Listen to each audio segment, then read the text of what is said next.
কিন্তু সত্যকে ছোড়ো না, ধর্মকে ছেড়ো না। ভগবান দেখছে, তোমার পরীক্ষা নিচ্ছে। এইবার হয়তো তোমার জীবনে দুঃখের সকাল হয়ে যাবে, আর তোমার দুঃখ আসবে না, তুমি অনন্ত। দীক্ষা যদি কারো নাও হয়, মহামন্ত্র নাম জপ করুন, এগিয়ে যাবে। হয়তো অনেকে দীক্ষা নিয়ে যত্ন নেয়নি, ও যেখানকার নৌকা সেখানে, কিন্তু আপনি দীক্ষা নেননি, কিন্তু নিয়মিত নাম করুন, তাহলে দেখবেন ওকে পার হয়ে আপনি এগিয়ে যাবেন ভগবত লোকের দিকে। হরিনাম এমন এক তত্ত্ব যা জানবেন, সবচাইতে যেটা বড় ভয় সেটা হচ্ছে মৃত্যু। থাকবে না, থাকবে না। আমাদের মেদিনীপুরের ক্ষুদিরাম, আপনি ইতিহাস জানেন যে তাকে যখন ফাঁসির মঞ্চে নিয়ে যাওয়া হলো, লক্ষ লক্ষ মানুষ তার জন্য কাঁদছে, কিন্তু ক্ষুদিরামজি বলছেন, আপনারা কাঁদছেন কেন? আমি কি মরে যাচ্ছি? না না, আমার দেহটা মরবে, আমি তো আবার আসছি। কি বলেছিল? ৩৩ কোটি ভারতবাসীকে তিনি বলেছিলেন, যদি চিনতে না পারো তাহলে আমার গলায় দাগ দেখবে।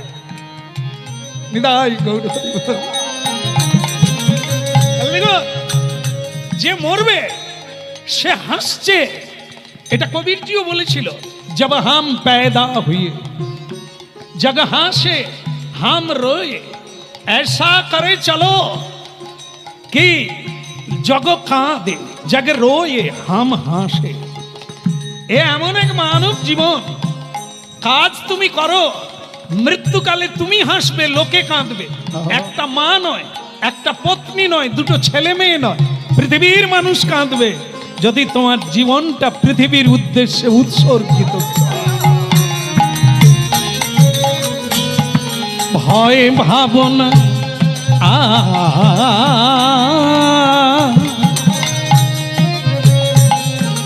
ভয় ভাবনা রয় না নামে, অভয় বাণী সদাই প্রাণে।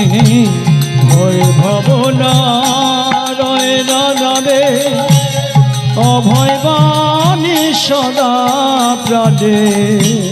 নামের মধ্যে পূর্ণ শান্তি আনন্দ অভিধান অভিধান। তারক ব্রহ্মনা আরে জপ জপ তারক ব্রহ্মনা জপ জপ তারক ব্রহ্মনা।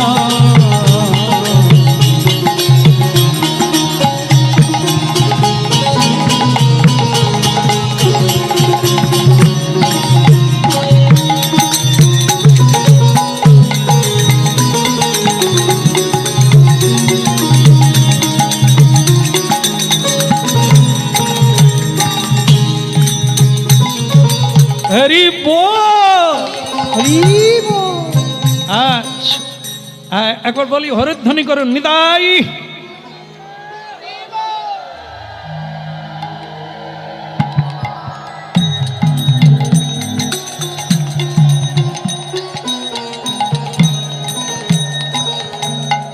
ভালো লাগছে? ভালো লাগছে না? হরি নামের কথা বলি না। এই যে সকালবেলা উঠে স্নান করলেন, প্রণাম করলেন, পুজো সেরে বেরিয়ে পড়লেন ভগবান দেখবেন বলে, ভালো লাগছে কি না? ভালো লাগছে? আর সেখানকার লোক বলে, আগে দেখি তারপরে। খালি ফক্কাবাজি কথা, না দেখাতে পারো। আরে আমি না, ও তো মানে হংসধ্বজ রাজা বলছে দেখাएगा, जरूर देखाएगा। अर्जुन आ गया মানে कान आ गया तो माथा कितना दूर है, वो तो बगल में है, आ गया। अर्जुन এসে গেছে মানে তারক ব্রহ্ম নাম আদি জপ জপ তারক ব্রহ্ম নাম। আরে জপ জপ তারক ব্রহ্মনা। আরে তারক ব্রহ্ম নাম জপয় বিরত বিরাম জপ তার ব্রহ্মনাম হায় অবিরত অবিরাম অবিরাম তার ব্রহ্মনাম পুরি জপ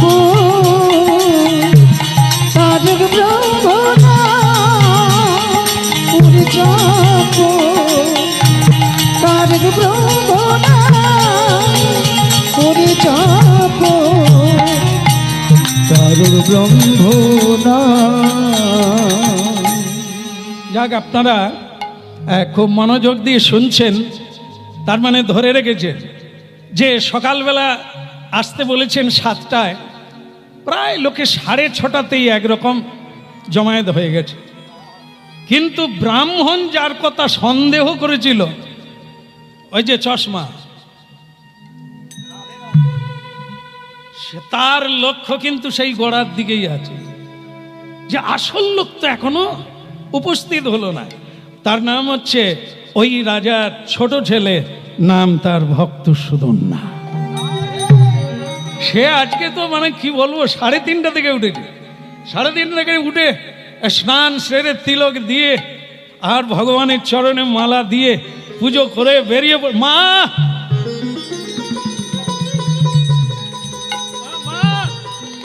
মা কোথায়? মা মা বললেন, বেটা কি হলো মা, আজ তুমি এত ভারী কণ্ঠে কথা বলছো কেন? আমি তোমায় প্রণাম করতে এসেছি, তোমার আশীর্বাদ নিতে এসেছি। আমি পা স্পর্শ করে প্রণাম করছি, আশীর্বাদ করো, আমি যেন আজকে জয়ী হতে পারি। আপনি যে বললেন না আমি জয়ী হব কি না, কারণ পুত্র আমি শুনে নিয়েছি অর্জুনের রথ মানে অর্জুনের ঘোড়া তুমি আটকেছ। তুমি কি জানো না পুত্র, অর্জুনের সঙ্গে কোনো দেবতা পেরে ওঠে না। আজকে যে তুমি আর বাড়ি ফিরবে না বাবা, এই যে তোমার শেষ প্রণাম, এই তোমার শেষ মা বলা। অর্জুনের গান্ডীবের কাছ থেকে কেউ বাড়ি ফিরতে পারে না, ওর গান্ডীব কাউকে ক্ষমা করে না।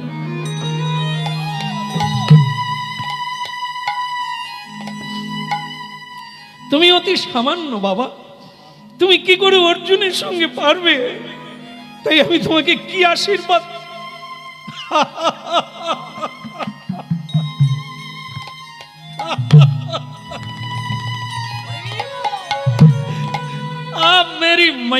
मेरी मैया ये क्या बात बोला?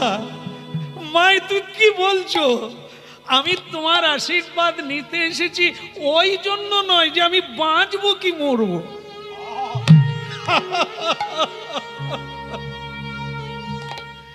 মা যারা জানে না তারা বলে মরে যাব, আমার মৃত্যু হবে, ওদেরকে মূর্খ বলা হয়। হ্যাঁ, ওদেরকে মূর্খ বলা হয়। মা কেন বলা হয়েছে, জস্মিন দেহে যথা দেহে কৌমারং যৌবনং জরা তথা দেহান্তর প্রাপ্তি ধীরস্তত্র নমুজ্জতি দেহস্মিনু যথা দেহে। গীতা, এই জন্য গীতা পড়তে হবে, যে পড়বে সেই বাঁচবে, বাকিরা মরবে। অর্জুন মরতে মরতে বেঁচে গেল, ভগবান তাকে গীতা বলেছিলেন। সেই গীতা সারা ভারতবর্ষে, সারা পৃথিবীতে, দেশ পাশ্চাত্য সর্বত্র ছড়িয়ে গেল। বিভিন্ন ভাষায় গীতা প্রচার, বিভিন্ন ভাষা। গীতার মহিমা এত বড়, কারণ এটা কোনো জাত পাত না। ভারতের যিনি রাষ্ট্রপতি ছিলেন এপিজে আব্দুল কালাম, নমস্য ব্যক্তি, তিনি বলতেন আমি প্রতিদিন সকালবেলা উঠে গীতা পড়ি, ও আমার জননী। তার জীবনীতে তিনি বলেছেন ও আমার জননী। গীতা না পড়লে তার সন্তানকে কে ধরে রাখবে, কে আড়াল করবে? কে আগলে রাখবে? গীতাই রাখবে জীবনকে। দেখেন এই যারা মহামানব, হ্যাঁ, যাদেরকে কেউ ভুলতে পারে না, তার জাত কি এটা বড় কথা না। জন্ম হোক যথাতথা, মানুষের কর্ম হোক বড়। পৃথিবীর মানুষ জাতের জন্য বড় হয় না, টাকার জন্য বড় হয় না, কর্মে মহান আর ধর্মে মহান। আর যারা পৃথিবীতে মাথার মোড়ে বিদ্যাসাগর, বিবেকানন্দ, ঋষি অরবিন্দ, মহাত্মা গান্ধী, এরা মোড়ে সব স্ট্যাচু হয়ে গেছে। এরা কারা? সর্বত্যাগী, আত্মত্যাগী, বহুজন সুখায় চ, যারা বহুর জন্য ভেবেছেন। আমাদের মতো শুধু সংসারের জন্য নয়, নিজের পেটের জন্য নয়। এই হরিনাম এত বড় উদারতা শিক্ষা দান করে। এইটুকু ঘরে থেকো না, আকাশের মতো বড় হওয়ার যোগ্যতা তোমার আছে।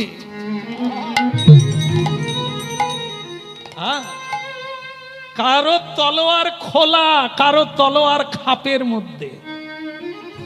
খোলা তলোয়ার দ্রুত কাটে, খাপের মধ্যে তলোয়ার বের করতে হবে তবে কাটবে।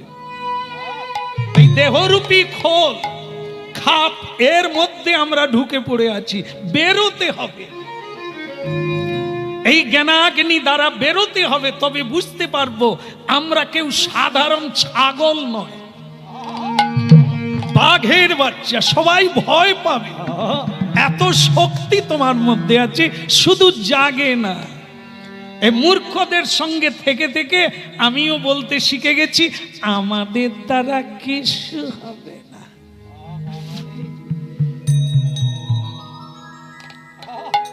ওই বিড়ি আর ওই ঘাটে বসে তাস খেলা, আমানকার দ্বারা কিচ্ছু হবে না। এই ভিখারি হয়ে বসে আছে, কখন সরকার দেবে, কখন হুজুর দেবে, কখন জমিদার দেবে। দূর পাগলা, তুই সরকারকে দিবি।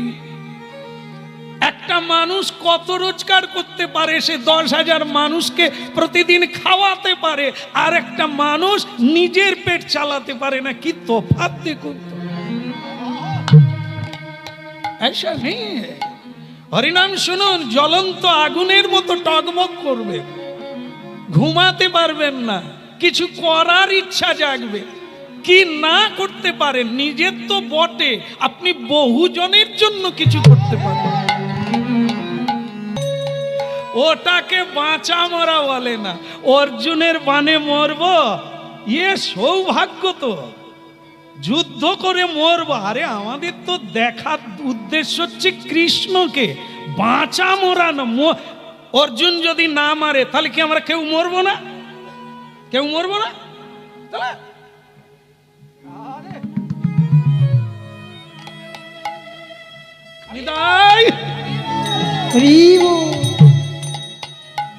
আসলে ভুলে ভরে আছে জীবনটা না। ওই ওই মেরে দেবে, তোর বোকা মেরে দেবে, পালিয়ে যাবি কি রে? তুইও যুদ্ধ কর, মৃত্যু যদি হয় তুই যেখানেই ঢুকে থাক, বাজ পড়ে মরে যাবে। অনেকে জানেন তো, এই গাড়ি অ্যাক্সিডেন্ট হয় বলে সে গাড়িয়ে চড়েনি, হেঁটে হেঁটে যায়। আরে হতভাগা, কেউ এসে গুঁজে দেবে, তুই দাবি কথা কি? সে গাড়ি চড়েনি, অ্যাক্সিডেন্ট হবে। হ্যাঁ, বোম্বে গানে যাব, এ যে সেই অ্যাক্সিডেন্ট শুনেছে না, এ বিমান দুর্ঘটনা, সে কিছুতেই যাবে না। আরে টিকিট হয়ে গেছে, চ। বলে না, কোথায়? পড়ে যাও। আরে পড়ে যদি যাস, যার গায়ে পড়বে সেও মরে যাবে, অত চ না, যা হয়। অনেক বুঝিয়ে সুঝিয়ে তুলেছিল। বলো রাধা রমন কি? তাহলে ওদিকের হলো কি? মা মানে সে আসবে, কিন্তু মাকে প্রণাম করতে হবে তো। মায়ের আশীর্বাদ না নিয়ে গেলে কি হবে? হ্যাঁ, যত প্রতিমার পূজা করো, ঠাকুরের পূজা করো, মা যদি কারো বেঁচে থাকে তো দুর্গা বেঁচে আছে।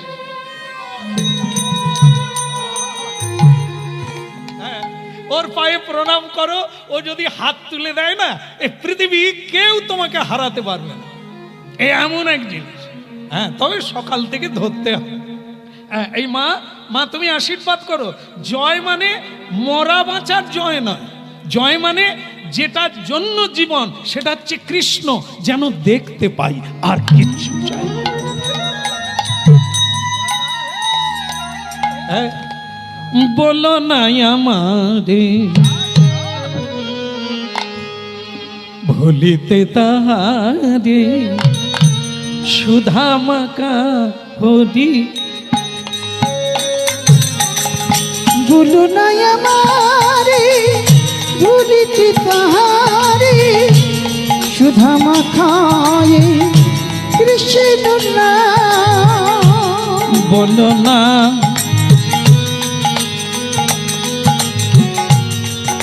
বলো না, না না না, বলো না।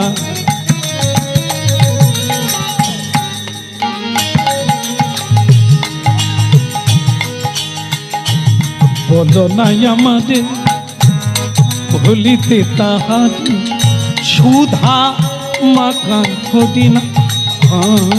ওই ভুলো না আমারে ভুলিতে তাহারে সুধা মাখায়ে কৃষ্ণ নাম। হরি না,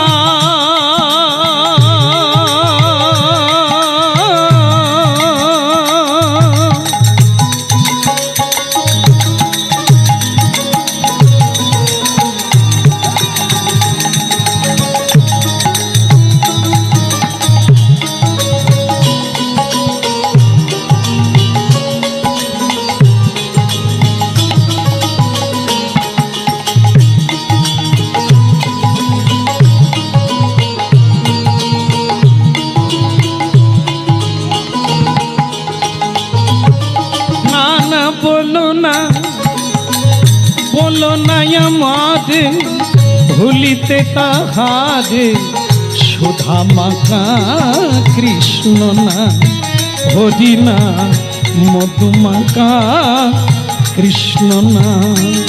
দাদা বলো না আমারে ভুলিতে তাহারে সুধা মাখায়ে কৃষ্ণ নাম। মধু মাখা হরি নাম।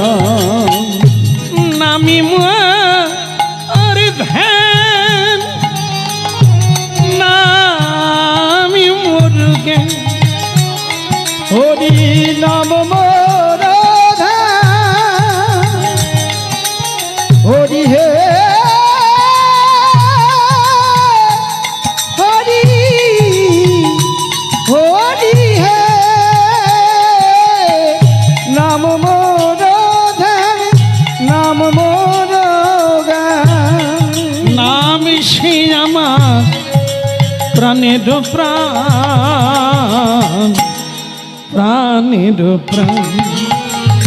বলো না আমার ভুলিতে তাহারে সুধা মাকা এই না। ওই বলো না আমারে ভুলিতে তাহারে সুধা মাখায়ে কৃষ্ণ নাম। মধু মাখায়ে হরি নাম।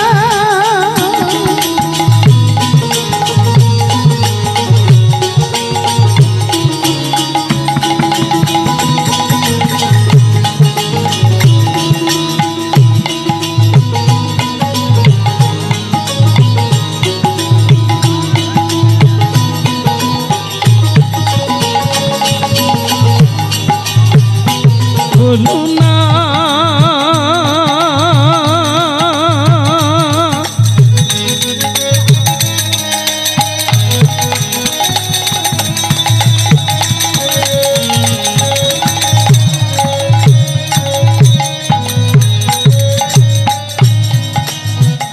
বলো না,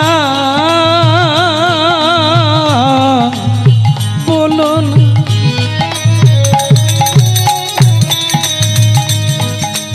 হ্যাঁ, বলো রাধার মন কি। আসি মা, যদি ফিরে আসি আবার দেখা হবে, নাহলে শেষ দেখা তোমার আশীর্বাদ মাথায় থাকলো মা, মরি আর বাঁচি ওটা কথা না, কৃষ্ণ যেন দেখে মরে। ঠিক আছে, এবার হরিধ্বনি নিদাই।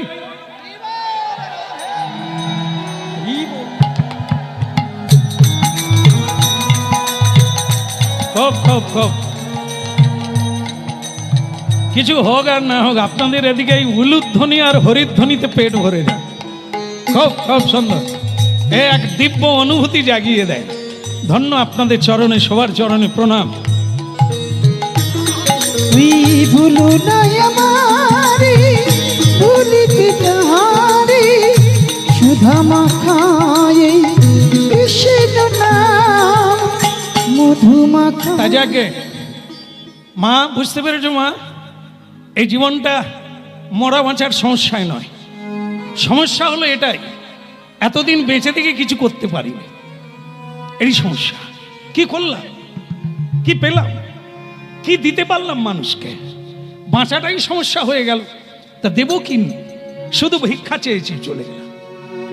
এই জীবন নয়, এই বাঁচার চাইতে মরা ভালো। এমন কিছু করতে পারলাম না যে আমার মতো লোকটাকে অনেকের প্রয়োজন হবে, অনেকের কাজে লাগবে, বলো না? তাই ভক্তমণ্ডলী মায়েরা, কীর্তন শুনুন, এখনো যে বাকিটা জীবনটা আছে, যদি কিছু করা যায়, যদি ভগবানের এই জগতের কোনো কাজে লাগে, ধন্য হয়ে যাবে। আচ্ছা, এবার আপনাদের কাছে একটা সদুত্তর চাই, সেটা হলো মাকে প্রণাম হয়ে গেছে, কিন্তু ওনার বিয়ে করা স্ত্রী আছে, ওনাকে কি বলার দরকার আছে? যেটা বলবেন সেটা করব। যদি হ্যাঁ বলেন তাহলে যাব, না হলে 7টা বেজে গেল, কটা বাজছে ঘড়ি হাতে নাই, সে যা বাজে বাজুক, কাজটা তো করতে হবে, তারপর দেখা যাবে। যাওয়া দরকার আছে নাকি? দরকার আছে, নাহলে কান্নাকাটি করব। আর বলতে গিয়ে যদি জড়িয়ে যাই, মানে মায়ায় পড়ে যদি আর ওদিকে না যাওয়ার কথা, অনেকে কিন্তু মুখ দিয়ে ঢুকে গেছে আর বেরোতে পারে। হ্যাঁ, বিয়ের সময় বাজনা বাজে, আপনাদের বেজেছিল? এখন কারো বিয়ে হলে বাজনা বাজবে না, সানাই বাজবে না, এরকম বিয়ে মানে বিয়েই নয়। এখন আবার দেখি ছেলেদের চাইতে মায়েদের ভাগ বেশি, নাচে না, বিয়েতে নাচে না? হ্যাঁ, ওই তো হয়, বলছে আমরাও নাচি। নাচো মা, নাচো। তো আত্মীয় স্বজন, বুড়ো বুড়ি সকলেই এখন নাচে। তা আমরা তো দিন রাত্রি গাড়ি নিয়ে ঘুরি, রাস্তায় থাকি, কত কিছু যে দেখি, তার বই দেখতে হবে না, এমনি কীর্তন। তো সেই যে নাচছে, তা আমি তখন মিলাই যে হারো বলিয়া গলায় পরিলি সমন কিঙ্কর সা। বিয়ের সময় যে মালাটা পরে, এইটা পরার জন্য কত লোক যে কত রাত্রি জেগে জেগে স্বপ্ন দেখে, তার কোনো ঠিক যে কবে হবে। কি আপনিও ভেবেছেন? ভাবতে হবে, কিন্তু মালা পরার পর ভাবছে এ মালাই যে এত জ্বালা, আগে জানতাম না। হ্যাঁ, এই যে মালা, এই যে কি জ্বালা। হ্যাঁ, এই যে লোকে দিয়ে যায়, এক জায়গায় কত মালা পরতে হয় জানেন, আবার সকলেই কানে কানে বলে যায় মালাটা খুলবেন না, অনেক দাম দিয়ে কিনেছি। সে তো জানে না মালায় কি আছে। এই যে গলায় দিয়েছি না, এই দেখলেন তো ওড়নাটা দিচ্ছিলাম না, মালা বের করছে দেখে ওড়না গলায় দিয়ে দিচ্ছি, না হলে ডাক্তারি করতে হবে। ওরে এর ভিতরে যে পোকা আছে না, কীট আছে, আমি তো গান গেয়ে যাচ্ছি, তারাও গান গাইছে, সে যন্ত্রণা আপনারা বুঝবেন। হ্যাঁ, এই জন্য মালা গলায় রাখতে পারিনি মা। ফুল ফুটেছে কবে, গেঁথেছে কবে, মালা এসেছে কবে, তার ভিতরে তো অনেকে জন্ম নিয়েছে এর ভিতরে, আর সেটা দিয়ে দিল কি ওম শ্যাম সুন্দরে নমঃ। আমরা যদি পাথরের ঠাকুর হতাম, কত কামড়াবি কামড়া, কিন্তু জ্যান্ত ঠাকুর না, কামড়ালেই টের পাবো। কি তা যাই হোক, মালার কথা বলতে বলতে জালার কথায় চলে গেলাম। তাই এই যে মালা, এ মালা পরার স্বপ্ন অনেকে দেখে, পরার পরে খালি খুলবে, ঠিক করেছে কি? তা ওই যে দেখেন, আমি একটু বলে ছেড়ে দেবো, বেশি দূর যাব না, সন্ধে হয়ে গেল, আমাকে বাড়ি যেতে হবে। তো বলো রাধা মাধব কি? কই ব্যাপার নাই, কই ব্যাপার নাই। জায়গার নাম সন্দেশখালী। প্রথমবার আমি, তখন গাড়ি নাই আমার, তো আমি ওই সাউথ আপনাদের ওই যে সরকারি বাস, হ্যাঁ, সেই এ থেকে বাবুঘাট থেকে গাড়ি করে আসছিলাম।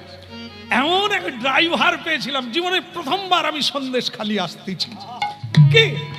তো সে যতগুলো স্টপেজ আসছে, এত খেয়ালি ড্রাইভার, তার পাশে বসে আছি। তো আমি বলি এই জায়গাটার নাম এরকম কেন? সে সবের ব্যাখ্যা দিচ্ছে। শেষকালে যখন সন্দেশখালী এলো, আমি বললাম ড্রাইভার সাহেব, সন্দেশখালী মানে ধামাখালি কি করে হলো?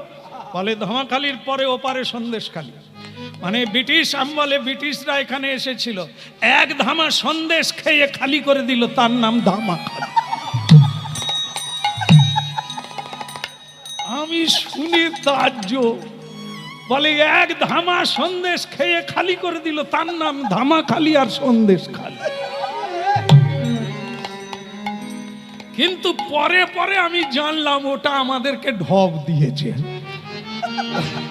ওই নামের সঙ্গে ইতিহাসের কোনো কানেকশন নাই কি।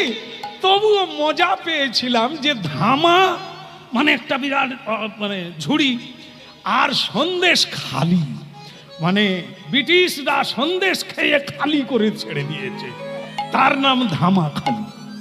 তো যাই হোক, মজা পেয়েছিলাম।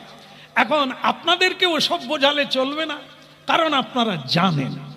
তো সেই হেতু আপনাদের বলি, তাহলে আপনারা বলছেন যে স্ত্রীর কাছে যাব নাকি, তাহলে যাই, তবে আপনাদের আশীর্বাদে যেন আবার বেরিয়ে আসতে পারে। কারণ সব নদীর জল শুকিয়ে যায়, মেয়েদের নাকি চোখের জল শুকায় না।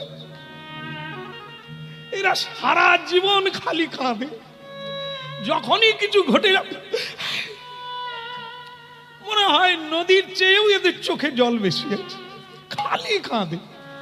আমি এই কীর্তন জীবনে যে কত মায়ের চোখের জলে হাত ভিজালাম, খালি কাঁদেন কেন? কাঁদলে তো কোনো সমাধান হয় না। কর্ম করুন, কিছু করুন, হয় যান, না হয় আসুন, না হয় করুন, না হয় খান, বলুন। কাঁদেন কেন? কাঁদায় কোনো সমাধান হবে না, কাঁদলে হবে না, ভজন করতে হবে।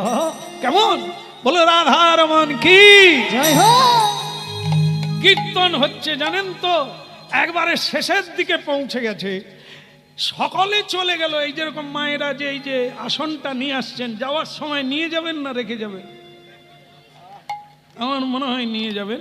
তো যাবেন যাবেন, এই সকলে চলে গেল আসন টাসন গুড়ি নিয়ে। এক বুড়ি মা এখনো বসে বসে কাঁদছে। তো ভাগবত পাঠক ভাগবত করতে করতে বলছে, মা এতগুলো লোক ভাগবত শুনলো, কেউ বুঝলো না, তুমি একটু বুঝতে পারলে বলে কাঁদছো। সে বুড়িমা তখন বলে, বাবা তুমি ভাগবতে যে কি বললে আমি কিছুই বুঝিনি। বলে তাহলে আপনি কাঁদছেন কেন? বলে দিন কতেক আগে আমার একটা ধাড়ি ছাগল ছিল, ঠিক তোমার যেরকম গোঁফ দাঁড়িয়ে আছে, মানে আমার ছাগলটারও গোঁফ দাঁড়িয়ে ছিল। এই মানে তোমাকে আমি যত দেখছি, আমার সেই ধাড়ি ছাগলটার কথা বুঝুন কি জিনিস। ভাগবত বেত্তা ভাবছিল ভাগবত শুনে কাঁদছে, সে যে দাঁড়ি গোঁফ দেখে কাঁদছে, কি করে বুঝুন? কত রকমের শ্রোতা আছে, কে যে কেন কাঁদে। যাই হোক, বলো রাধারমন কি। যাই হোক, আমাদের সমাধান দেখি কি হলো। তা সেই সুধন্যা সকালবেলা চলে গেল। বুড়িমা, ঠাকুমা যুদ্ধে যাচ্ছ না কোথায় যাচ্ছ? আই বসে পড়েছে গো, জুতোটা দিয়ে দাও, দিয়ে দাও। হ্যাঁ বলে কৃষ্ণ কানাইয়া, হ্যাঁ কি তা যাই হোক, এত বলি সুধন না যায় আপনার ঘরে, ওই নয় এত বলি সুধন না যায় আপনার ঘরে, এত বলি সুধন না যায় আপনার ঘরে, ওই নয় এত বলি সুধন না যায় আপনার ঘরে।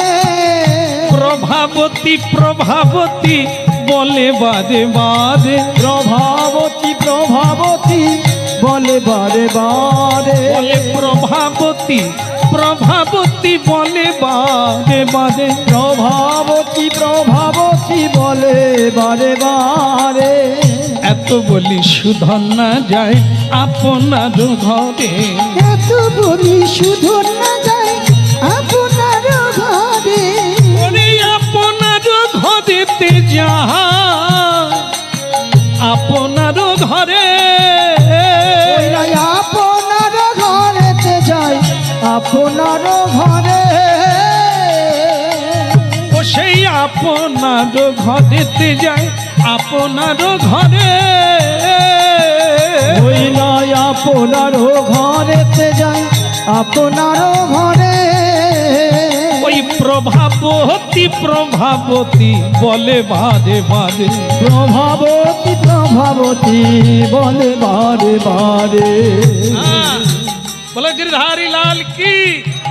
প্রভাবতী প্রভাবতী মানে ওনার স্ত্রীর নাম প্রভাবতী। হ্যাঁ, তিনি এই ডাক শুনে, গান শুনে স্বামী আসছে জেনে তিনি বেরিয়ে এলেন ঠাকুর মন্দির থেকে।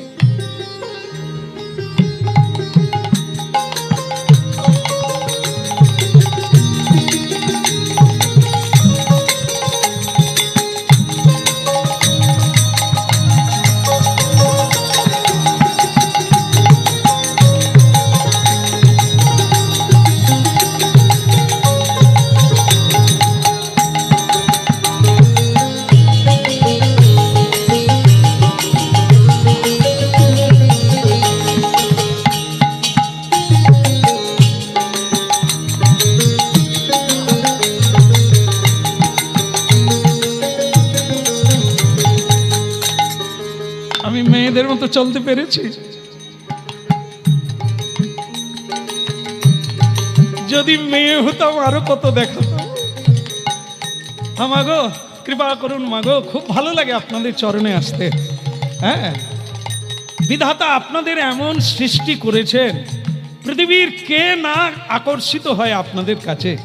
আপনাদের সেবা, আপনাদের কথা, আপনাদের ব্যবহার সব মানুষকে খুশি করে তোলে। ওই জন্য বলা হয়েছে সংসার সুখের হয় পুরুষের গুণে। না, ও কথা আমাদের ভাগ্যে হবে না, কারণ আমাদের রসও নাই আর কক্ষ নেই।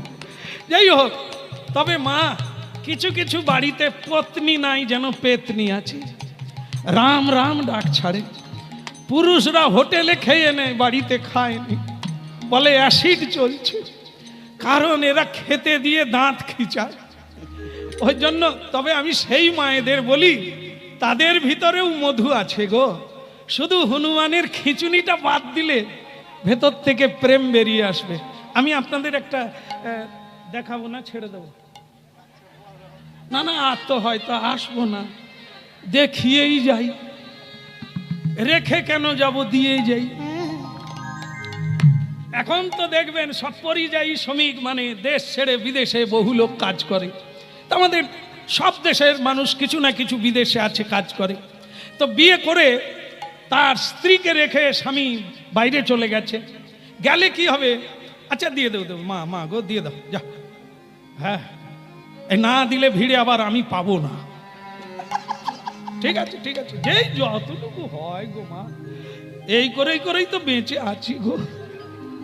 হ্যাঁ, দেখেন এই যে মা, জানি না এনার কি অবস্থা, এদেরকে দিতে হয়, কিন্তু এনাদের মনটা দেখুন দিয়ে যাচ্ছে, তাই না? কিন্তু অনেক মা সামর্থ্য আছে, তারা নেয়, দেয়নি, ভিক্ষা চায়। কিন্তু এই মা সামর্থ্য নেই, কিন্তু 10 টাকা দিয়ে গেল। এটা তো ভগবানের সেবায় লাগবে, সৎ কাজে লাগবে, ওইটা থেকে যাবে, ওটাই পাবে। আবার দিলে পাবে, নিলে যাবে। এবারে যদি ছল ভক্তি দেখাও, অনেক থেকেও তুমি ভিখারি, সবার কাছে নাই নাই করছো, গ্যারেন্টি জেনে রাখবেন, এই যে জাদুঘর মানে যিনি এই পৃথিবীর সৃষ্টি করেছেন, কে কোথায় যাবে, কোথায় খাবে, কি করবে, কতটা পাবে, যিনি এটা চালনা করছেন, আপনার এই ছল চাতুরি দেখে সিস্টেমটা ঠিক রেখে দেবে, পরের বারে তোকে ফুটপাতে দাঁড় করিয়ে দেবো, মিথ্যে আর তোকে হাত পাততে হবে না, প্রকৃত ভিখারি বানিয়ে দেবো। এই জন্য আদৌ না। রামকৃষ্ণ ঠাকুরের একটি গল্পে পড়েছিলাম, একজন লোকের কাছে টাকা ধার করেছে, বহু লোকের কাছে, দিতে পারে না। তার স্ত্রীর কাছে লোকজন শুধু চাইতে আসে। সে তখন দেখলো যে টাকা তো আমি দিতে পারবো না, তার চাইতে এক অভিনয় চালু করে,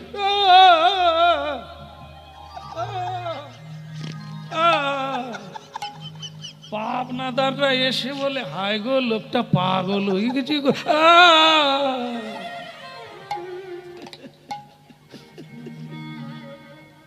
যারা টাকা চাইতে আসে তারা বলে, দূর, এরকম লোকের কাছে কেউ টাকা চায়?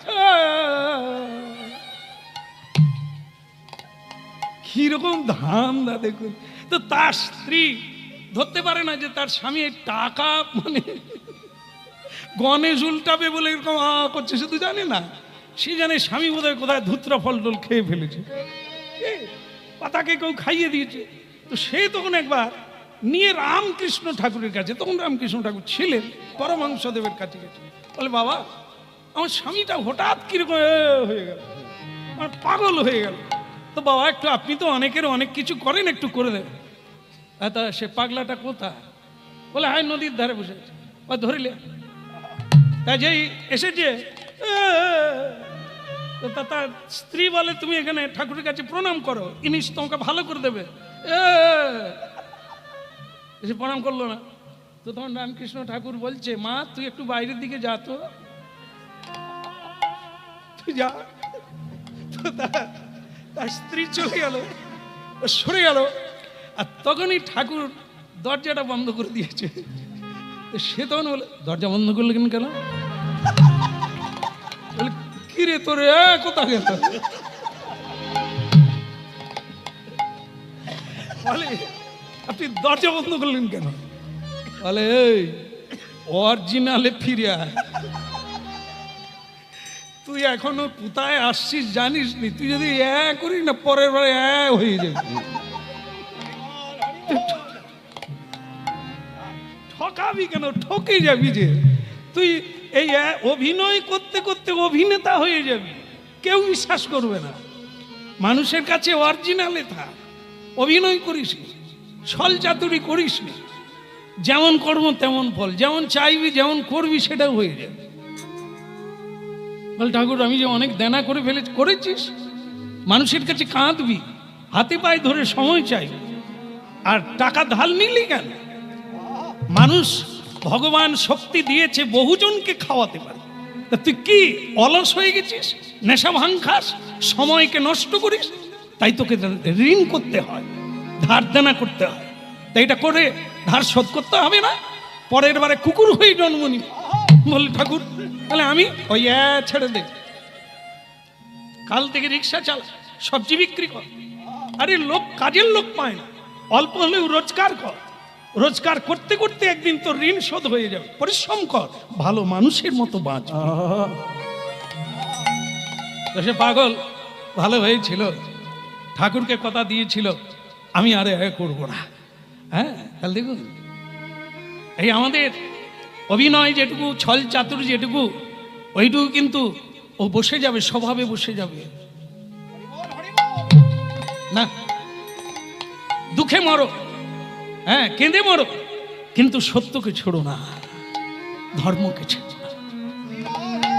ভগবান দেখছে, তোমার পরীক্ষা নিচ্ছে, এইবার হয়তো তোমার জীবনে দুঃখের সকাল হয়ে যাবে, আর তোমার দুঃখ আসবে না, তুমি অনন্ত।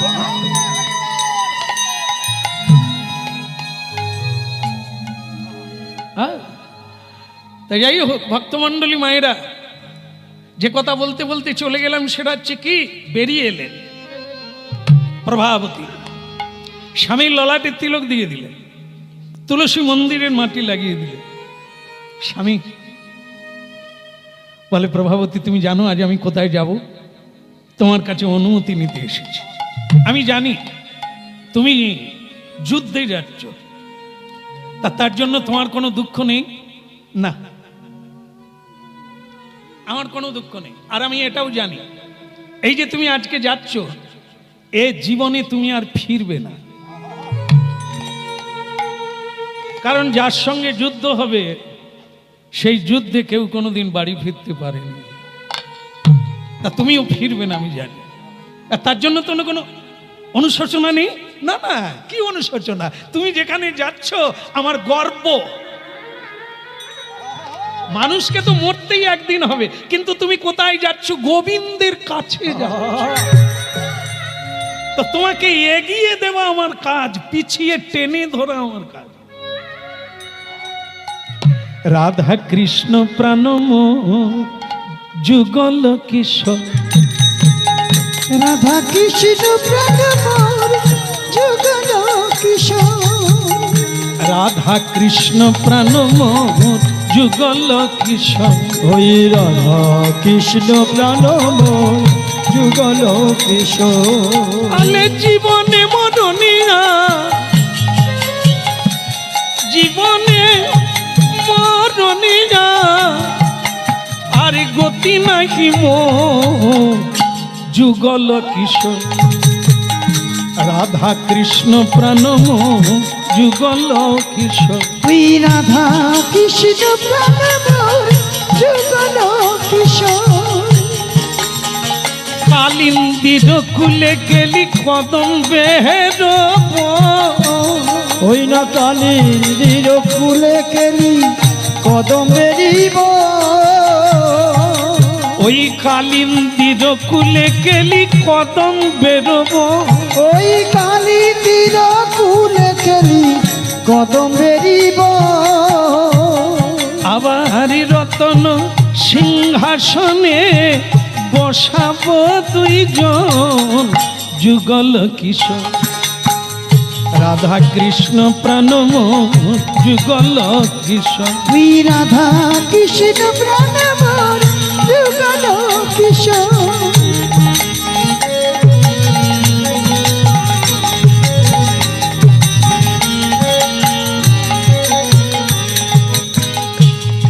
বলো মদন গোপাল কি। একটা কথা বলবো, বলি? না না, আপনাদেরকে না, প্রভাবতী তার স্বামীকে বলছে, বলি? বলে তাড়াতাড়ি বলো, 7টা অনেক আগে বেজে গেছে, এখন কি বলবে বলো। বলে আমার জীবনে একটা আশা, তুমি যাবে, ফিরবে কি ফিরবে না আমি জেনে নিয়েছি, তুমি আর ফিরবে না। কিন্তু আফসোস কি জানো, বৈষ্ণবের চরণে যে শরণ নেয়, মানে অনেক কষ্টে তোমাকে আমি বিয়ে করেছিলাম, তোমাকে বিয়ে করে জীবন ধন্য, আজ তুমি কৃষ্ণের কাছে যাচ্ছ, আমার লাভ হয়ে গেল। কিন্তু দুঃখ হলো এটা, এই যে তুমি চলে যাবে, আমি কি নিয়ে থাকবো? আমি কি নিয়ে থাকবো? বলি কৃষ্ণ প্রাণমোর যুগল কিশোর,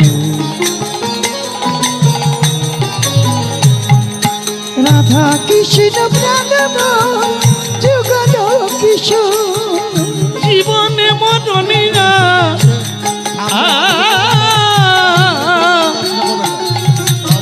জীবনে মরণিয়া, গতি নাহি মোর যুগল কিশোর।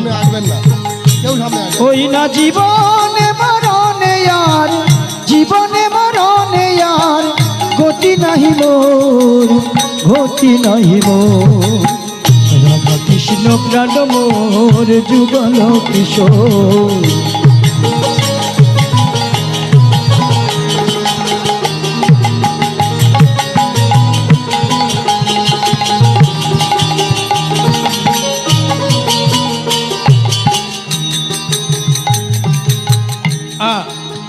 খুব ভালো লাগছে আপনাদের এই পরিবেশ, এক দিব্য ভাবের উদয় হয়। হোক, ভগবানের কৃপা হোক আপনাদের উপরে। তো যেটা শুনছি সেটা দেখুন, এক তাজ্জব জীবন। স্বামী, লোভ একটা, সাধু সঙ্গ। তাই আমি তোমার যাওয়ার বেলা তোমাকে বিড়ম্বনা করব না, শুধু একটা অনুরোধ, আমাকে তোমার ঔরস জাত একটা সন্তান দিয়ে দাও। তাহলে সে হরিনাম গাইবে, সে ভজন করবে, সাধন করবে, আমার জননী জন্মটা ধন্য হবে। কিন্তু প্রভাবতী বাবা বলে দিয়েছিলেন 7টার পরে গেলে আমার মৃত্যু হবে। এখন আমি প্রস্তুত যুদ্ধের জন্য, আবার তুমি যেটা চাইছো সেটাকে এড়িয়ে যাওয়ারও ক্ষমতা আমার নেই। পত্নীর ইচ্ছা পূরণ করা তো পতির কাজ, ঠিক আছে? এই মুহূর্তে এটাই ধর্ম। এসো, সব পোশাক পরিচ্ছদ খুলে দিয়ে মিলন হল। ভক্তমণ্ডলী মায়েরা আবার স্নান করলেন। এই স্নান করে আবার তিলক রচনা করলেন, আবার দিব্য পোশাক পরিধান করলেন। প্রভাবতী, বিদায়। একটা জিনিস দেখে ভালো লাগলো তোমাকে, যে তোমার কোনো অনুশোচনা নেই। কি করে থাকলো না বলো তো? কেন? আবার আমি জানতে পেরেছি, মনুষ্য জীবনটাই হচ্ছে ক্ষণভঙ্গ। একে নিয়ে কোনো শোক নেই, একে নিয়ে কোনো দুঃখ নেই। আসল কাজটা যদি না করতে পারি সেটাই হলো বড় দুঃখ। সে 5 দিন বাঁচি আর 100 বছর বাঁচি। জীবিতং পঞ্চদিনানি চ কৃষ্ণ ভক্তস্য। 5 দিন বাঁচো সেও ভালো, যদি কৃষ্ণ ভক্ত হয়ে বাঁচতে পারো। নতু কল্প সহস্রানি বিষ্ণু ভক্তিহীনস্য। 1000 বৎসর বেঁচে লাভ কি, যদি কৃষ্ণ ভক্তই না হতে পারলে তোমার বেঁচে লাভ। হ্যাঁ, তো ভালো লাগলো। বিদায়, আসি। স্বামী চলে গেল। এই সেই ভক্ত সুধন্যা, যাকে লক্ষ মানুষ তাকিয়ে আছে, যার দিকে, যার দ্বারা কৃষ্ণ লাভ হবে। হ্যাঁ, আপনারা শেষকালে এসে গেছেন একবারে চূড়ান্ত পর্যায়ে। বৈষ্ণবেরও আবেদনে কৃষ্ণ দয়াময়, এহেন পামর প্রতি হবে না সদয়। এক বৈষ্ণব 1 কোটি মানুষের চৈতন্য দিতে পারে। পিতা,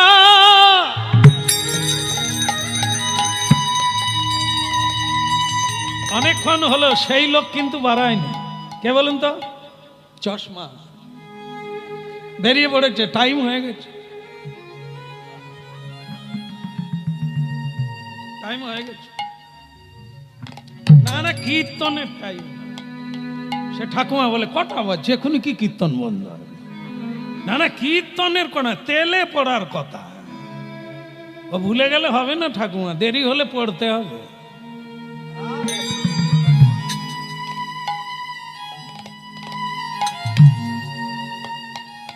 মহারাজের জয় হোক, জয় হোক, জয় হোক। ভালো আছে?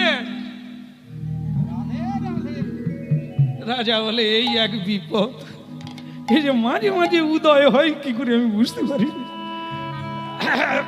তুমি কিছু বলবে? বলার আর কি আছে, সময়ই কথা বলছে।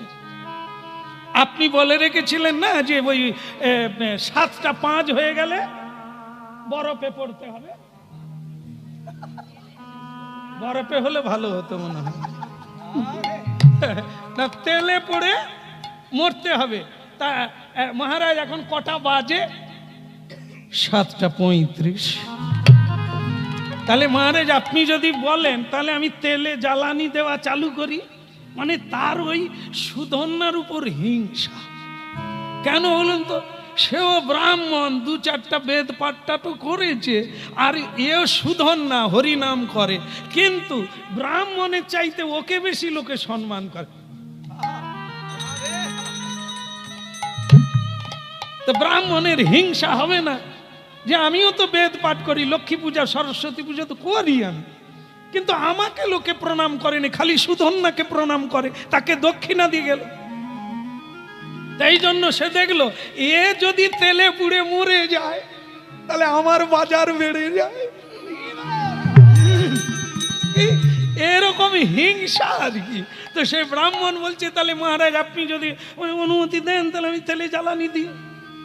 দিতে থাকো, ও আসতেই হবে, ওকে ও আসবে, আমি খবর নিয়ে নিচ্ছি, ও আসছে।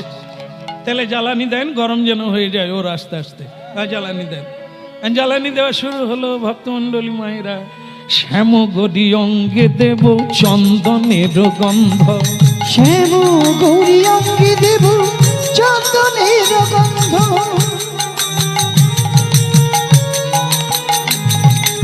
শ্যাম গরি অঙ্গে দেব চন্দনের গন্ধ, শ্যাম গৌরী অঙ্গে দেব চন্দনের গন্ধ, চামর ডুলাব কবে, চামর ডুলাব, চামর ডুলাব কবে, হেরি মুখ চন্দ রে, হেরি মুখ চন্দ, রাধা কৃষ্ণ প্রাণম যুগল কিশোর।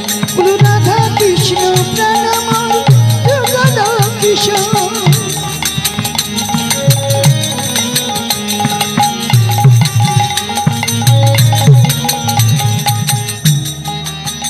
গাতিয়া মালতীর মালা দেব দোহারি গলে, ও গো গাঁথিয়া মালতীর মালা দেব তোহার গলে, গাতিয়া মালতীর মালা দেব দোহার গলে, গাঁথিয়া মালতীর মালা দেব তোহার গলে রে, অধরে তুলিয়া দেব কর্পূর তাম্বুলে, পুরী অধরে তুলিয়া দেব কর্পূর তাম্বুলে, অধরে তুলিয়া দেব কর্পূর তাম্বুলে, অধরে তুলিয়া দেব কর্পূর তাম্বুলে, রাধা কৃষ্ণ প্রাণম যুগল কিশোর, রাধা কৃষ্ণ প্রাণ মোরে যুগল কিশোর, হরি বল।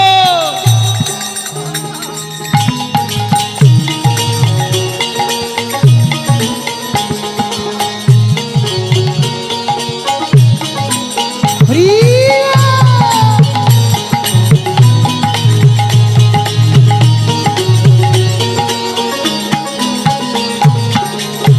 হরি বল। আর সবাই ভালো আছেন তো? তাহলে সবাই যাবেন তো?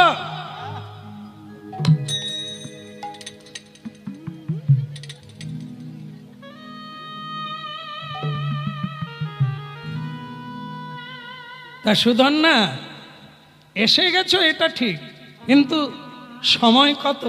তাহলে 7:35। তা 7:35 যদি হয় তা তুমি তেলে পড়বে কটা বাজবে? ও তেল গরম হয়ে গেছে, অপদার্থ। তোমার লজ্জা করে না? তোমাকে লক্ষ্য করেই আমি এত বড় সিদ্ধান্ত নিয়েছিলাম যে সবাই মিলে কৃষ্ণ দর্শন করবে, সবার জীবনে একটা ভাগ্য আনিয়ে দেব। তুমি হতভাগা, আমারই পুত্র হয়ে আমারই আইন তুমি ভেঙে দিলে। এই সব লোক, সকল সাধারণ মানুষ 7টার আগে এসে গেল, আর তুমি 7:35, এই তোমার জ্ঞান হলো? যাও, তুমি যে আমার পুত্র এ পরিচয় দিতে আমার লজ্জা হয়। যাও, তেলে ঝাঁপ দিয়ে নিজের মৃত্যুবরণ করে এই লোকলজ্জার হাত থেকে আমাকে রক্ষা করো।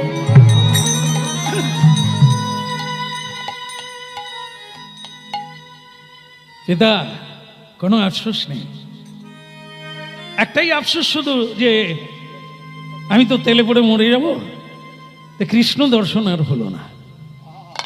তবে কোনো দুঃখ নেই, আমি যেটা করে এসেছি কোনো অন্যায় করিনি। নিজের স্ত্রীর সঙ্গে প্রেম আলাপ করে এত বড় একটা মহাযজ্ঞকে নষ্ট করে দিয়ে তুমি কোনো অন্যায় করনি। না বাবা, না না, আপনি পিতা হন না, আপনি এই কথাটা বলে নিজেকে ছোট করবেন না। আপনার প্রতি আমার প্রতি আপনার একটা যেমন ধর্ম আছে, পিতা পুত্রের ধর্ম, তেমনি প্রতিটি পুরুষ নারীর মধ্যে, স্বামী স্ত্রীর মধ্যে একটা ধর্ম কাজ করে। আমার স্ত্রী যেটা চেয়েছে সেটা কোনো অধর্মের জিনিস নয়, অধর্মের জিনিস নয়। তা আমার এই মুহূর্তে পরেরটা পাবো কিনা ঠিক নেই, কিন্তু যেটা পেয়েছি ধর্ম করার সুযোগ সেটাকে ছাড়ি। আমি স্ত্রী ধর্ম পালন করে আমি এসেছি। হ্যাঁ, এটা বলা যায় যে আমার কিছুটা রাস্তা বাকি থেকে গেল। তবে বাবা, যে পথিক হুচুটকে পড়ে যায় তার পথ কমে না বাবা, পথ কমে না।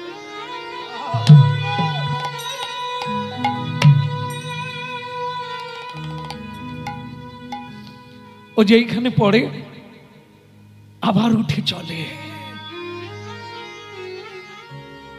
এগিয়ে থাকলো, এই জন্মে এগিয়ে থাকলো। পরের বারে ওইখান থেকে আমি হাঁটা চালু করব, আবার গোবিন্দের কাছে।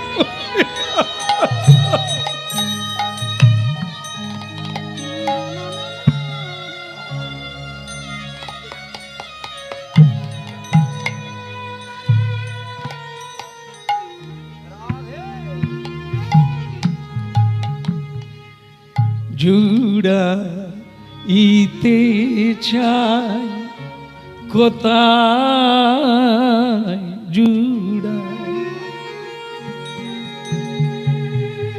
কোথা হতে আসি কোথা ভেসে যাই, কোথা যাই সদা বিগোতাই, জুড়াইতে চাই কোথায় জুড়াই।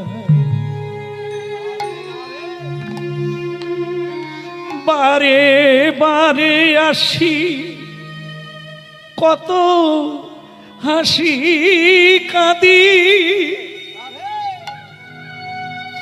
কোথা যাই ভাসি ভাবি কোথায় জুড়াইতে চাই কোথায়।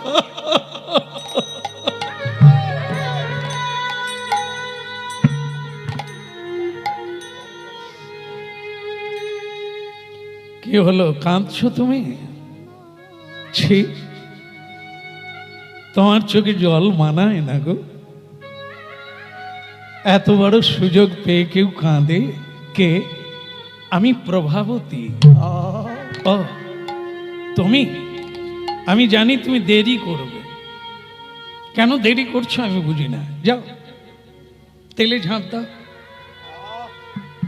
কর্তব্য পালন করো। দেরি করেছো, ওদিকে যেমন তুমি ধর্ম রক্ষা করেছো আমার কথা রেখে, ওটা যেমন সত্য, ঠিক তেমনি তোমার বাবা যে কথা দিয়েছে দেরি করলে তাকে তেলে মরতে হবে, এটাও একটা কর্তব্য। কর্তব্য কাজে কোনো গাফিলতি করতে নেই, করো, ওটাই ধর্ম, ওটাই তোমার ধর্ম। বৌমা, বৌমা, বাবা, তোমার কোনো দুঃখ নেই, তুমি তাকে এগিয়ে দিচ্ছ, ও মরে গেলে তোমায় সাদা কাপড় পরতে হবে। বাবা, কাপড়ে কি যায় আসে, সাদা রঙিন, এতে কি যায় আসে? স্বামী আমার ধর্মপথে রয়েছে, তার জন্য আমি গর্বিত। স্বামী কোনোদিন মিথ্যে কথা বলে না, কাউকে কাঁদায় না, কাউকে ঠকায় না। এমন স্বামী যে পেয়েছে তার আবার দুঃখ কিসে, তার আনন্দ। হরিনামকারী কোনো কিছুতে ভয় পায় না, দেরি করো না। বাহ, তোমার মতো পত্নী, তোমার মতো পত্নী যদি পুরুষ ঘরে ঘরে পেত, তার জীবনটা অন্য মোড় নিত। বিপদে বন্ধু চেনা যায়, দারিদ্রে পত্নী চেনা যায়। বিপদের দিনে প্রকৃত বন্ধুকে সে যদি সঙ্গে থাকে তবেই সে বন্ধু। আর পত্নী হলো তিনি যিনি অত্যন্ত দারিদ্র্যের দিনে বিপদের দিনে নিকটে থাকে হাসি মুখে, সেই তো আসল পত্নী। ধন্য হয়ে গেলাম। আমি ঝাঁপ দিচ্ছি, লক্ষ লক্ষ নরনারী ফুপিয়ে ফুপিয়ে কাঁদছে। আরো বলছে আপনারা উলুধ্বনি করুন, আমি ঝাঁপ দিচ্ছি। আহরি বিনা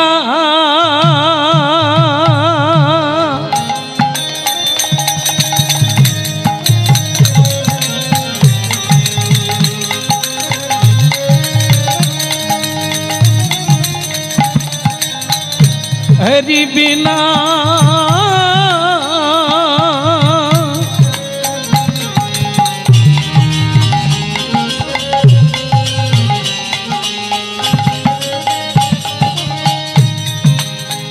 হরি বিনা কে আর আছে এ জগত মাঝে। ওই হরি বিনা কে আর আছে এই জগত মাঝে। বলো বলো হরি বিনা কে আর আছে এ জগত মাঝে। বলো হরি বিনা কে আর আছে এই জগত মাঝে। শুধু একই মনে ডাকিলে তাদের সকাল আর সাজে। হরি বিনা কে আর আছে এ জগত মাঝে। বলো হরি বিনা কে আর আছে এই জগত মাঝে। হরি বল। কি আর গাইবো না, বন্ধ করে দেবো? অসুবিধা হচ্ছে না তো? আর তো 2-1 মিনিট আছে, হোক নাকি? হ্যাঁ, আমি জানি আপনারা চাইবে, কারণ আপনাদের খিদে অনেক, কিন্তু আমার ভাড়ারে নাই। হ্যাঁ, এই তো হয়ে গেল, ঝাঁপ দিয়ে দিল মানে আর কি। হরি বিনা কে আর আছে এ জগত মাঝে। বলো হরি বিনা কে আর আছে এ জগত মাঝে।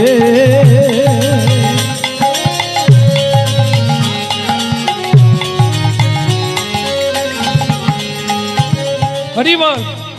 দুঃখের কথা বেশিক্ষণ রাখবো না।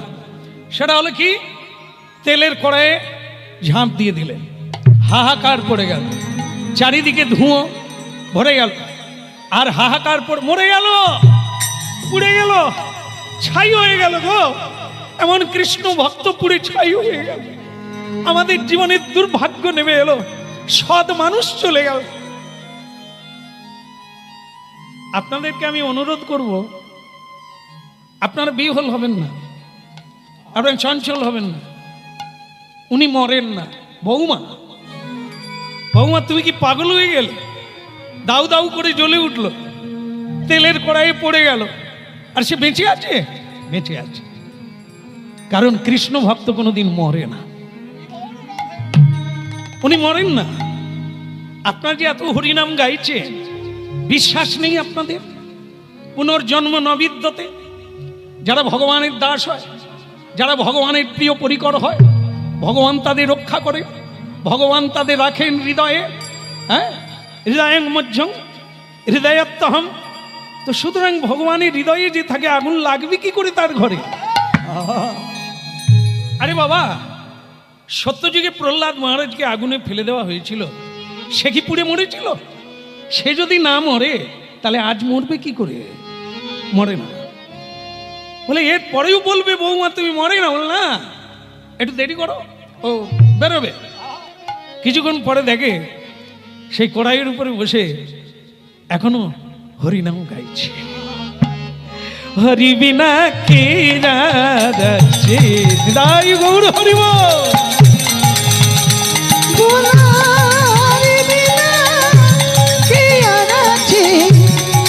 জগত শুধু একই মনে ডাকিলে তাহারে নয়াব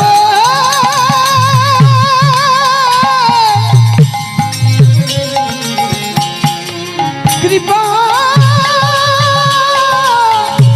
কৃপা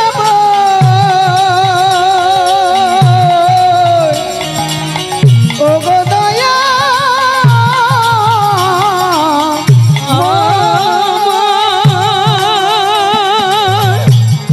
একই মনে ডাকিলে তাদের সকালা দিশা বলো হরি বিনা কে আর আছে এ জগত মা বলো হরি বিনা কে আর আছে এই জগত মাঝে।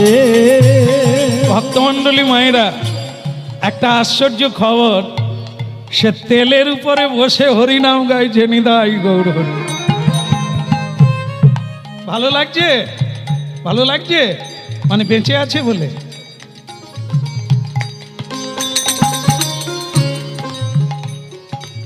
তাহলে হলো কি, তেলের উপর থেকে এখন নাবিয়ে দিল তাকে, ভক্ত সুদর্ণাকে তেল থেকে নাবিয়ে নেওয়া হলো। কিন্তু আপনারা সেই লোকটাকে কি বাদ দিয়ে দেবেন নাকি?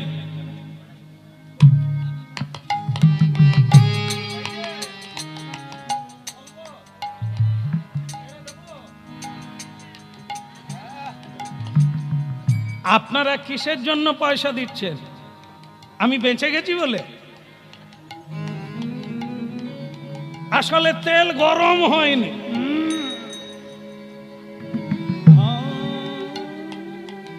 তেল গরম হয়নি, না হলে কেউ তেলে পড়ে বাঁচে?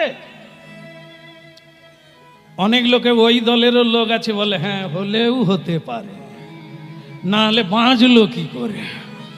তো মহারাজ তখন বলছেন তাহলে তেল যে গরম হয়নি বা গরম তার প্রমাণ কি করে হবে? বলে পরীক্ষা করলেই হবে। বলে পরীক্ষাটা কিরকম হবে? বলে একটা নারকেল নিয়ে আসুন, শুকনো নারকেল। বলে কি হবে? বলে শুকনো নারকেল খোসা ছাড়ানো, ওই নারকেলটাকে ওই তেলের কড়াইয়ে ফেলা হবে, আর ফেলে দিলে যদি দুম করে, হ্যাঁ আস্তে মা আস্তে যান, আস্তে আস্তে যান, তো তেলের কড়াইয়ে নারকেলের মালা পড়ে যদি দুম করে ফেটে যায় তাহলে মহারাজ তেল গরম। আর যদি নারকেলের মালা না ফাটে তারপরে জানতে হবে যারা জ্বালানি দিয়েছিল তারা ঘুষ খেয়েছে। কি এ ব্রাহ্মণ ছাড়ার পাত্র নয় মা।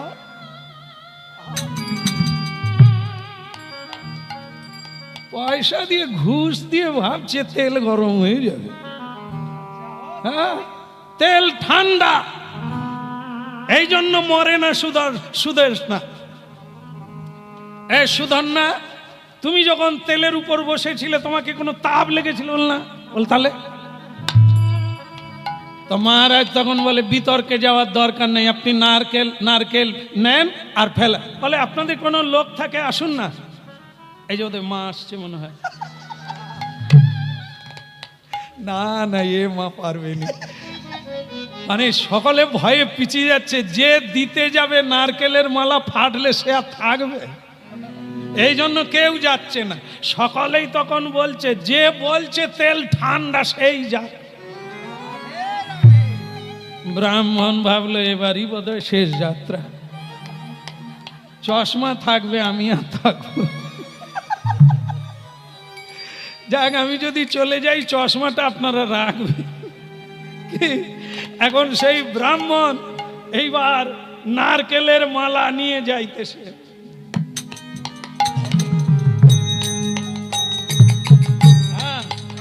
ওই গিয়ে, আরে সে তেল তো আগের থেকেই ফুটছিল, এখন আরো বেশি ফুটছে, একবার ডগমগ ডগমগ করে ফুটছে। আর এ গিয়ে মা ভৈরবী, হে মা কালী কৈবল্য দায়িনী কাত্তায়নী মা, তোর পুজো করেছি মা, নারকেলের মালা যেন ফাটেনি।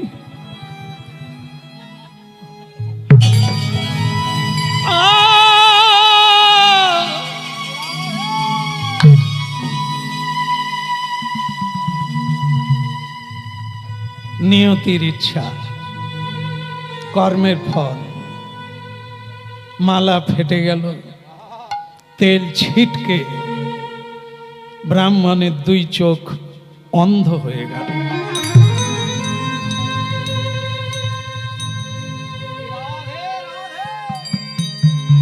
সুধন্যা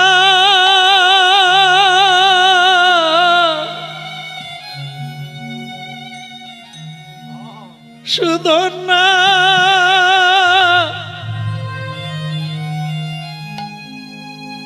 ভুল হয়ে গেছে রে, আমার ভুল হয়ে গেছে।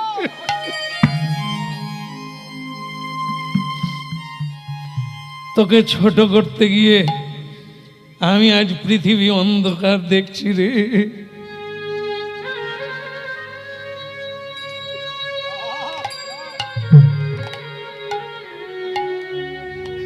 বড় ভুল হয়ে গেল রে, কারো পিছনে লাগতে নেই,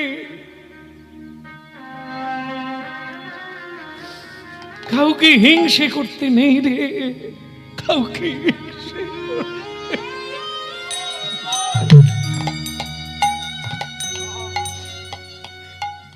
স্বামীকে প্রভাবতী যা কিরকম কাঁদছে, কত কষ্ট পাচ্ছে। তোমার দুটো হাত ওর চোখে বুলিয়ে দাও, ও দেখতে পাবে। এই হাত দিয়ে তুমি কোনো অন্যায় করোনি কোনোদিন, সিদ্ধ হস্ত, তুমি কোনো অন্যায় কাজ কোনোদিন করোনি। তো এই হাত যার মাথায় দেবে, যার চোখে দেবে, ও দৃষ্টি ফিরে পাবে। সুধন্যা ব্রাহ্মণকে জড়িয়ে ধরে তার দুই চোখ মুছিয়ে দিল। একটু পরেই ব্রাহ্মণ দৃষ্টি ফিরে পেল, আর সঙ্গে সঙ্গে পড়িল চরণ তলে রে, পড়িল চরণ তলে, ওই পড়িল চরণ তলে রে, পড়িল চরণ তলে। আমার কৃপা কর বলে সুধন্যা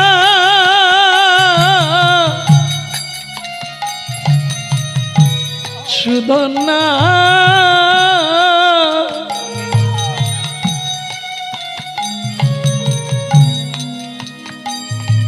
আমার কৃপা কর বলে পড়িল চরণ তলে, পড়িল চরণ ওই পড়িল চরণ তলে রে, পড়িল চরণ তলে। কি করছেন আপনি? আপনি ব্রাহ্মণ হয়ে আমার পায়ে ধরছে। আমি ক্ষত্রিয়, আপনি আমার প্রণম্য, আপনি আমার পায়ে ধরছেন, এটা একটু করবেন না। সুধন্যা, আজ প্রমাণ তো হয়েই গেল কে ব্রাহ্মণ। যার ক্ষমা গুণ তিনি ব্রাহ্মণ। এই তোমাকে দেখলাম, আমি এত অপরাধ করলাম, তবু তুমি আমাকে ক্ষমা করে দিলে, বুকে জড়িয়ে ধরলে, আমার চোখ ফিরিয়ে দিলে। ব্রাহ্মণ তো তুমি, ধন্য।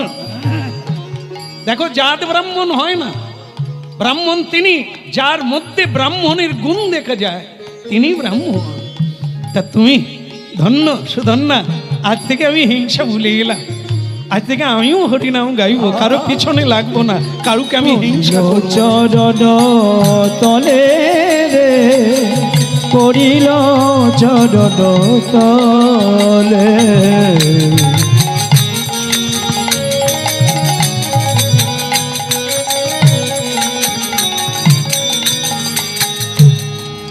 ভক্তমণ্ডলী মায়েরা, এই জায়গাটা থেকে শিক্ষা দান করে ধৈর্য রাখুন, ক্ষমা গুণ বাড়ান, ক্ষমা করুন, আর পথ দেখা, সিদ্ধি হন, শক্তি লাভ করুন। হ্যাঁ, এমনি কোথায় কোথায় বেলা যেন না যায়, কাজ করুন, চিন্তা করুন, ভাবুন তার কথা, সেই সত্যের দিকে এগিয়ে চলুন। অনেক বড় বড় কাজ করতে পারবেন, অনেক মানুষের দৃষ্টি শক্তি ফিরিয়ে দিতে পারবেন। পারবেন। আনন্দে উলুধ্বনি হলো, হরিধ্বনি হলো, নিতাই গৌর হরিব। হরি বল।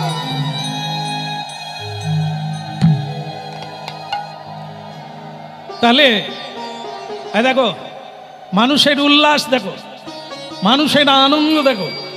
বলে তাহলে কি করব? বলে যেটা বাকি আছে সেটা করো, যুদ্ধটা করো, কৃষ্ণ দর্শন হয়ে যাক। নাকি? চলুন সকলে মিলে যুদ্ধে যাওয়া যাক, কৃষ্ণ দর্শন হোক। তাহলে কি? বানে বানে বানে বডিশন করো রে সবাই দর্শন। পুরি বানি বানি বানি বরিছ আদরে সবাই দরছ।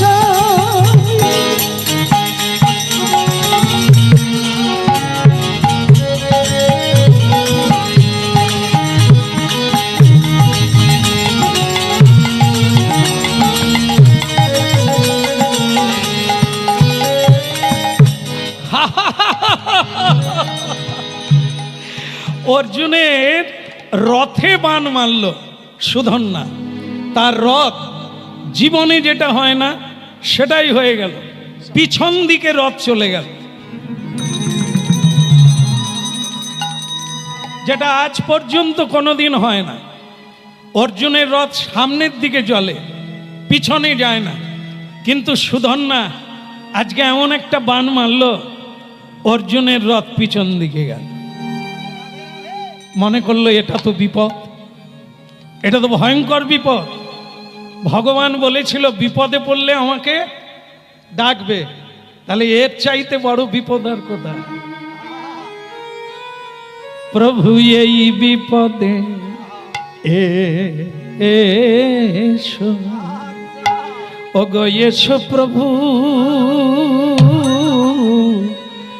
হে জনার্দন এই বিপদে এসো, এসো প্রভু জনার্দন হে এই বিপদে এসো। বলো রাধারমন কি, বলো গিরিধারী কি। দেখে ভগবান রথে এসে বসে আছে। কি হয়েছে, কাঁদছো কেন?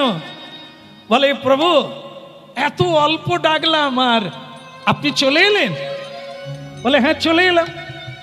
বলে তাহলে প্রভু এত লোক এত ডাকে, এত কাঁদে, তারা দেখা পায় না কেন? তারা কাঁদে, তারা ডাকে, কিন্তু তোমার মতো এই ডাকার মতো কেউ ডাকে না। লোকে কেন ডাকে? কেউ সন্তান চায়, কেউ কন্যা চায়, কেউ বৈভব চায়, কিন্তু তুমি আমাকে চাইছো কেন? আমার সখা রূপে তুমি চাইছো, তাই আমি এসে গেলাম। এখন তোমার বিপদটা কি তাই বল। বলে প্রভু জীবনে আমার রথ পিছন দিকে যায় না।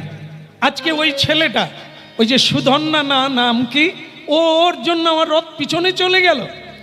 কৃষ্ণ বলছেন ওর পরিচয় জানো? ও কৃষ্ণ ভক্ত বৈষ্ণব। অর্জুন, পৃথিবীতে এমন কোনো অস্ত্র কারখানা এখনো তৈরি হয়নি বৈষ্ণবকে প্রহার করবে। অতএব এর সঙ্গে যুদ্ধ করো না, ছেড়ে দাও। ছেড়ে দেব? কি বলছো কৃষ্ণ? আমি তোমার সামনে প্রতিজ্ঞা করলাম, এই সুধন্যা, তিনটে বান মারবো এই মুহূর্তে, তার যে কোনো একটাতে হয় তুমি মরবে, তুমি যদি না মরো আমি মরব। সুধন্যাও বলে দিল অর্জুন তোমাকে দুটো প্রণাম দিই আগে। বলে কৃষ্ণ দেখেছো কি সাংঘাতিক ছেলে, যুদ্ধ করতে করতে আমাকে প্রণাম দেয়। কৃষ্ণ বলে তোমাকে আবার একটা নয় দুটো প্রণাম দিচ্ছে, কেন জিজ্ঞাসা করো না। বলে এই ছেলে, প্রণাম তো লোকে একটা দেয়, তুই দুটো দিচ্ছিস কেন? বলে আগে একটা দিয়েছিলাম তোমার জন্য, তুমি সিঙ্গেল ছিলে, এখন ডবল হয়ে গেছে, সঙ্গে কৃষ্ণ এসে গেছে, এই জন্য কৃষ্ণকে একটা প্রণাম আর তোমাকে একটা প্রণাম। সুধন্য বলে আমার তো ইচ্ছে ছিল এটাই, মরি আর বাঁচি, কৃষ্ণকে দেখেই জীবন ধন্য, দেখে নিলাম। হ্যাঁ প্রভু প্রণাম রইল। তবে ও যখন প্রতিজ্ঞা করলো 3টে বাণ মারবে আর তার একটা বাণে আমি মরবো, তাহলে আমিও কথা দিই আপনাকে মাঝখানে রেখে ওর 3টে বাণ আমি কেটে তজনজ করে দেব। ভগবান বলে এরা দুজনেই কৃষ্ণ ভক্ত, আমি মাঝখানে রইলাম, দুজনে প্রতিজ্ঞা করে নি।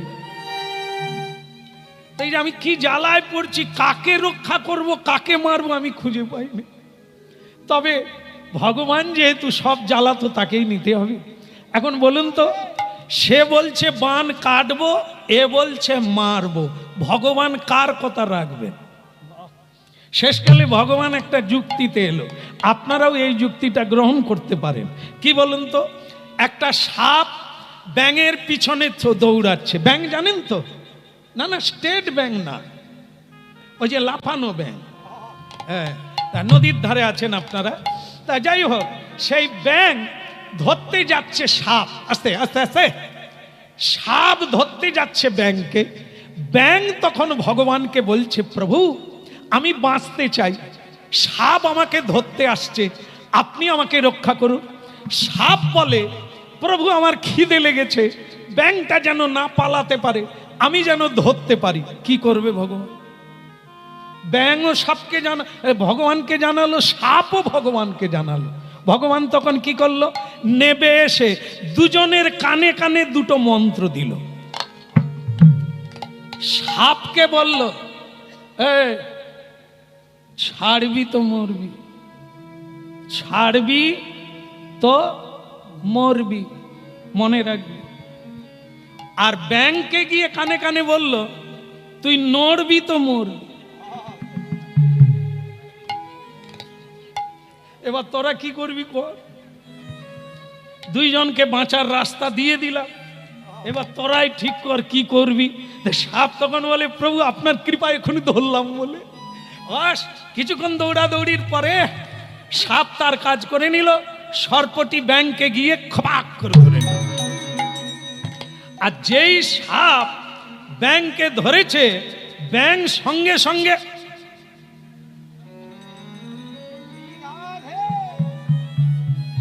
মানে সে যেন কারেন্ট চলে গেছে, একবারে লুজ হয়ে। সাপ বলে, জীবনে অনেক ব্যাঙ ধরেছি, এরকম লুজ ব্যাঙ আমি ধরিনি। এ ধরার আগে মরে গেছে। হ্যাঁ, এ কি ব্যাঙ রে বাবা, এ তো বেঁচে নেই, তো একে ধরে রেখে লাভ কি, একটু ছেড়ে দি পরে খাও। আর ব্যাঙ পিট পিট করে তাকাচ্ছে, একবারে সামনে সরোবর আছে, দেও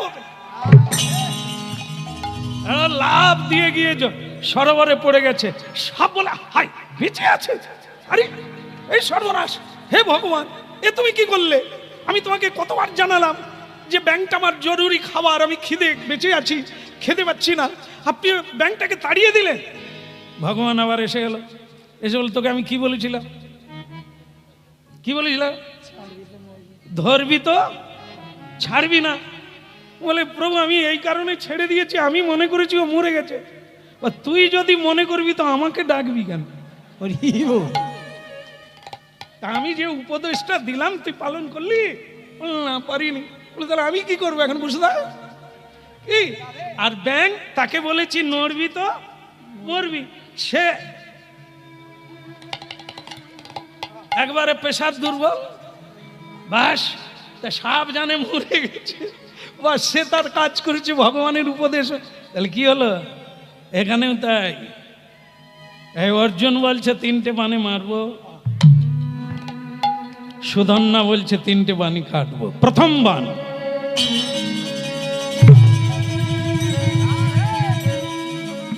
প্রথম বাণ কেটে দিল সুধন্যা। হো হো করে হেসে উঠল। কৃষ্ণ সখা অর্জুন, এই তোমার বীরত্ব, দ্বিতীয় বাণ মারো। দ্বিতীয় বাণ মারল, সেই বাণটাকেও 2 ভাগ করে দিল, কেটে দিল। হাহাকার করতে লাগলো দেবতাগণ। তাহলে কি অর্জুন এই প্রথমবার হারবে একজন কৃষ্ণ ভক্তের কাছে? অর্জুন বললেন, কৃষ্ণ 2টো বাণ কেটে দিল, একটা বাণ ও যদি না মরে তাহলে আমি চিতা সাজিয়ে তার উপর মরব। শেষ বাণ মারল। ভক্তবৃন্দ, ভগবান ওই সাপ আর ব্যাঙের বিচারটা করল। অর্জুন, তুমি আমার প্রিয়, সুধন্যা আমার প্রিয়, কাকে ছাড়বো, কাকে ধরবো? অর্জুন বলেছিল একটা বাণে অন্তত মরবে। সুধন্যা বলেছিল 3টে বাণ কাটবে। 3 নম্বর বাণ গেল, সুধন্যা কেটে দিল। মহাভারতের নায়ক, চতুরের শিরোমণি কৃষ্ণচন্দ্র, হে অনন্ত ব্রহ্মাণ্ডের নায়ক, তার বিচারে কোনো ভুল নাই। বাণ কেটে দিল, 3 নম্বর বাণটাও কাটলো। ওটা সুধন্যার কথা রাখা হয়ে গেল, কিন্তু অর্জুনেরও তো কথা রাখতে হবে। কাটা বাণ ছুটছে।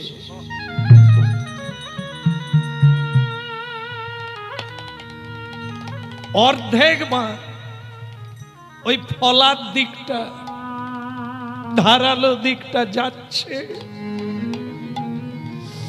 সুধন্যা বলছেন, কৃষ্ণ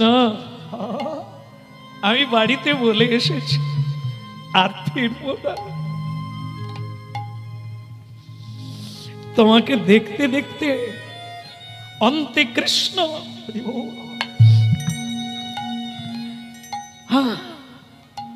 অন্তকালেই চ কৃষ্ণ শরণ মুক্তা কলেবর।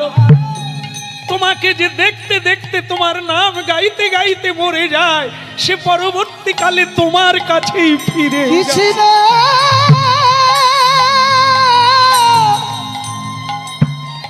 দেখা দাও,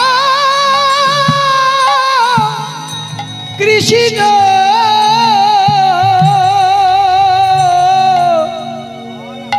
দেখা দাও, কৃষ্ণ।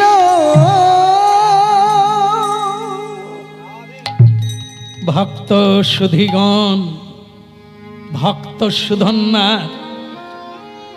এই আনন্দ মূর্তি, এই প্রফুল্লিত বদন কাটা গেল, কাটা গেল। হাহাকার পড়ে গেল ভক্ত সমাজে। চলে গেল, মরে গেল, হারিয়ে গেল, চিরতরে হারিয়ে।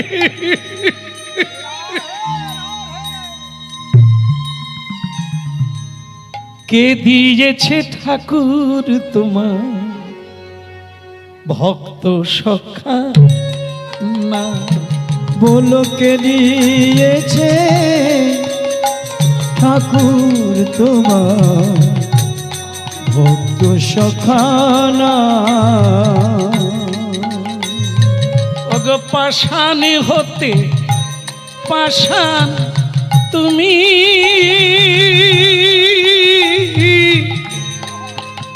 ওগো নিঠুর কে দিয়েছে ঠাকুর তোমার ভক্ত সখানা? বলো কে দিয়েছে ঠাকুর তোমার ভক্ত সখানা? সুধীগণ, মুন্ডুটা কাটা হয়ে গেল, কিন্তু কাটা মুন্ডু কৃষ্ণ নাম গাইছে নিতাই গৌর হরি বল। গোলকে দিয়েছে ঠাকুর তোমার ভক্ত সখরা।